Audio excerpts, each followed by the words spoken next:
అజ్లాపూర్ అన్నదాతలు కలెక్టరేట్ వద్ద కదం తొక్కారు. రిజర్వాయర్ వద్దు, మా భూములు మాకే ముద్దు అన్న నినాదంతో సర్పంచ్ సిద్ధగూని రమేష్ గౌడ్ ఆధ్వర్యంలో ప్రజావాణిలో ఫిర్యాదు చేశారు రైతులు. అదనపు కలెక్టర్ను కలిసి తమ గోడును వెళ్లబోసుకున్నారు. 126 ఎకరాల భూములను స్వాధీనం చేసుకుంటున్నట్లు అధికారులు నోటీసులు ఇవ్వడంపై ఆగ్రహం వ్యక్తం చేస్తున్నారు. అభివృద్ధి పేరుతో ప్రభుత్వం పేదల భూములు తీసుకోవడం దారుణమని మండిపడ్డారు. ఎట్టి పరిస్థితుల్లో తమ భూములను కాపాడాలని, రిజర్వాయర్ నిర్మాణాన్ని పునర్పరిశీలించాలని అధికారులను వేడుకున్నారు. కాదు కూడదని ప్రభుత్వం మొండిగా వ్యవహరిస్తే ఉద్యమాన్ని మరింత ఉధృతం చేస్తామని హెచ్చరించారు.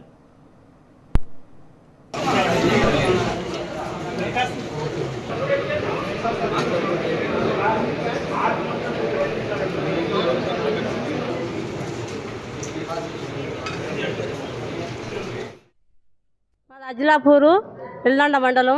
మాకు ఎంతవరకున్నా మాకు న్యాయం జరగాలి. మాకు కాలువ మాత్రం పోయేది మాకు అక్కర్లేదు. కాలువ ఇయ్యము, మాకు రిజర్వా ఇయ్యము. మా ఊర్లంగా మాకు ఏది అక్కర్లేదు. ఏదో కాలువ తీసుకుపోని కొద్దిగంత పొలం పోతే ఎట్లనైనా బతుకుతామని మేము అనుకున్నాం. కానీ మొత్తమే మా పొట్టలు కొట్టి మమ్మల్ని చంపేసి ఉద్దారకం చేస్తారు. మరి మమ్మల్ని ముంచి అక్కడ ఓని బతికిస్తారు ఆ నీళ్లు తీసుకెళ్ళి. మా పొలాలు మొత్తం మాకు కావాలి. మాకు రిజర్వా అక్కర్లేదు, మా కాలువలు అక్కర్లేదు. మాకు ఏది మాకు అవసరం లేదు. మా పిల్లల బతుకుదరువులు మాకు భవిష్యత్తు మాకు ముఖ్యం. మా పిల్లలు పెద్దగా అయ్యారు. పెళ్లి చేసి ఇప్పుడు చదివిస్తేనేమో జాబులు లేవు. పెళ్లి చేద్దామంటే పొలాలు లేవు. మేము చేసుకొని మేము బతకాలి. మాకు బతుకుదరువు ఏందో. మాకు అవతల పొలాలు, మాకు ఇండ్లు పోతాయి. ఊరి దగ్గర రిజర్వాయర్ పడితే మాకు ఇండ్లు పోతాయి. సారు మాకు రిజర్వాయర్ వద్దు, కాలువ వద్దు. మేము చిలకలు చేసుకొని బతికేవారు. ఇట్లా న్యాయం చేయాలి కానీ ద్రోహం చేయొద్దు. మేము తాళ్ళెక్కి మా వాళ్ళు బతుకు తెరువు మాకు కళ్ళు అమ్ముకుంటుంది.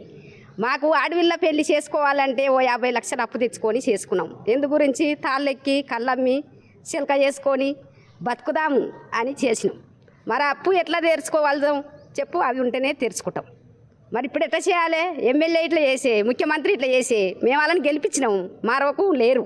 మరి మేము సాబాలనా బతకాలనా మీరే నిర్ణయించండి సార్.